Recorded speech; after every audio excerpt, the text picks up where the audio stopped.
Good morning, it's Thursday, December 10th, and this is the Wenatchee World's newest podcast, Slices of Wenatchee. We're excited to bring you a closer look at one of our top stories and other announcements every Tuesday, Thursday, and Saturday.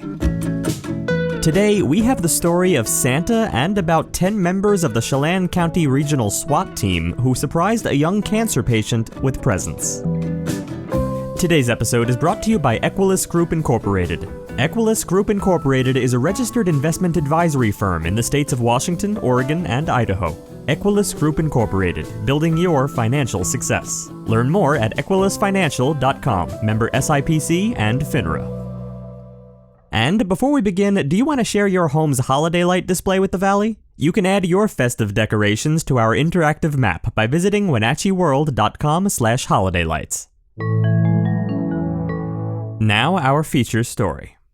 As Santa Claus is coming to town echoed off the homes in an otherwise quiet Malaga neighborhood, St. Nick shouted season's greetings from his position inside the turret of an armored vehicle to a girl fighting cancer. Santa and about 10 members of the Chelan County Regional SWAT team recently delivered Christmas presents to 4-year-old Danica Taylor and her brothers Harrison and Hawkins. Danica was diagnosed with an atypical teratoid rhabdoid tumor in her brain 3 years ago and has undergone 23 surgeries. Danica's mom, Audrey Taylor, said that her daughter is sweet but sassy and brave too. She also said, quote, "Danica knows when she has to do hard things, and sometimes that's hard for her, but she will still do it." Audrey Taylor described a moment when Danica was 2. At the time, her greatest fear was when nurses had to change the sticker covering her Hickman line, a type of catheter often used in chemotherapy. Danica was crying, and Audrey asked, "Danica, can you sing Twinkle Twinkle Little Star?" And Danica did. Last Thursday was a good day, though. She wore a Pink Panther mask with matching pink Vans, sat on a porch swing with her mom as the SWAT team passed the Taylor kids presents. Here's Danica when she first heard about the special drive-by parade. Yay! You and Gus and Hawkins? Crazy! Yeah, a car right here. Here? Uh-huh. And do we... Wait, is it today? No, next week. Wait, That way we can look forward to after it. it's snowing time? I don't know if snow will be here by then. But it'll be police officers and I don't know who else. Fire trucks. Ooh, I love fire truck. Yeah, it'll be really fun. And princesses. I don't know. And Star Wars. I don't know. Dun dun dun dun dun dun dun dun dun dun dun dun dun dun dun dun dun dun dun. Dun dun dun dun dun dun. Loony loony. Good singing. Loony loony. Loony. Are you funny? Loony. Loony. She giggled when Santa, sometimes known as Deputy Brett Peterson, gave her a stuffed snowman and was delighted by a Frozen 2 Elsa doll. The parade of police vehicles and Santa's appearance was part of the department's Santa's Stars program, which was started 6 years ago by Adam Musgrove, the chief of patrol for the Chelan County Sheriff's Office. Julie Lindholm, the executive director of Wellness Place, a nonprofit group that helps cancer patients and survivors in Chelan, Douglas, Grant, and Okanagan counties, told Musgrove about Danica's story, and he wanted to do something very special for her and her family. For the Taylors, the night was a warm spot in an otherwise painful year. Audrey Taylor said that she was really grateful to have the support of community members in Wenatchee, especially after coming from a time in COVID when people were saying, "We're in this together," but in reality they were isolated in a hospital room.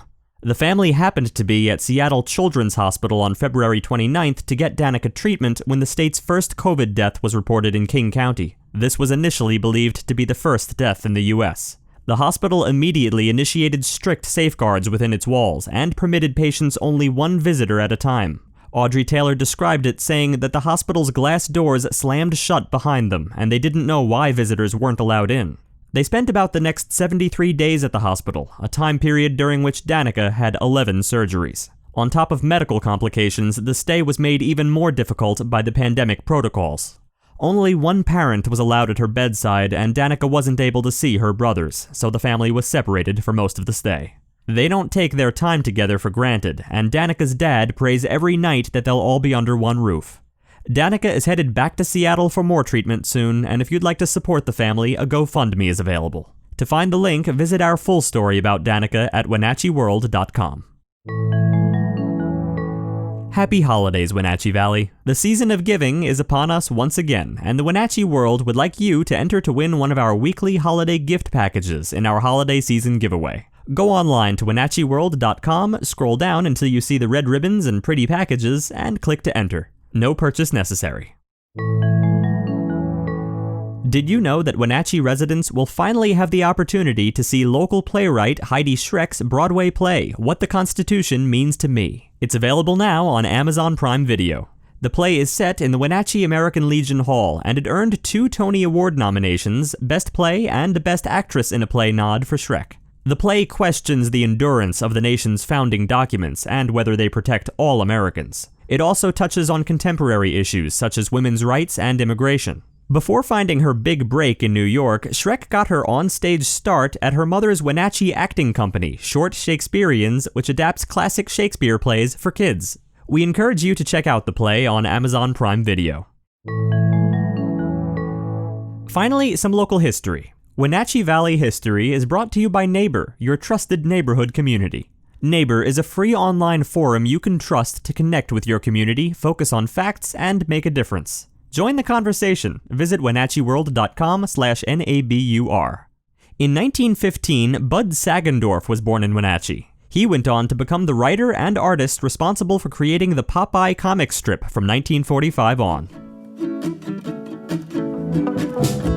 Thanks for listening. We'd also like to thank our sponsor again, Equilus Group Incorporated, a registered investment advisory firm in the states of Washington, Oregon, and Idaho.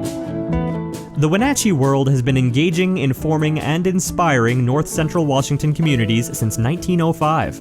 We encourage you to subscribe today to keep your heart and mind connected to what matters most in North Central Washington. Thank you for starting your morning with us, and don't forget to tune in again on Saturday.